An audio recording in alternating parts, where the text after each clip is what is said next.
Today, we're making a unique and simple envelope photo album that is perfect as a thoughtful gift. You'll need some pattern paper.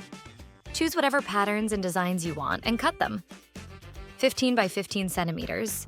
Draw 2 lines connecting the opposite corners, like you see in the video. Fold the opposite corners and connect them with the center, like this. Measure 3.5 centimeters from the center upwards and 2.5 centimeters from the center downwards. First, fold the bottom corner so it meets the marked spot, then fold the sides on top of it. Mark the spot where the sides meet, like this. Using the markers, fold the tip inwards like this.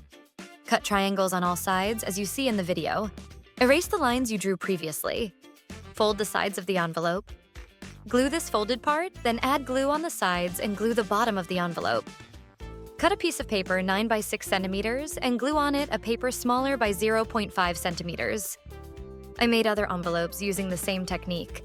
Open the flap and add glue here, then glue another envelope on top of it. Repeat the process for the rest of the envelopes. I glued some pictures on the frames that we had already made and placed them inside the envelopes. Fold them on top of each other like this. Get a macrame rope and wrap it in the center like you see in the video. And this is the final look for a simple gift that is both easy and affordable,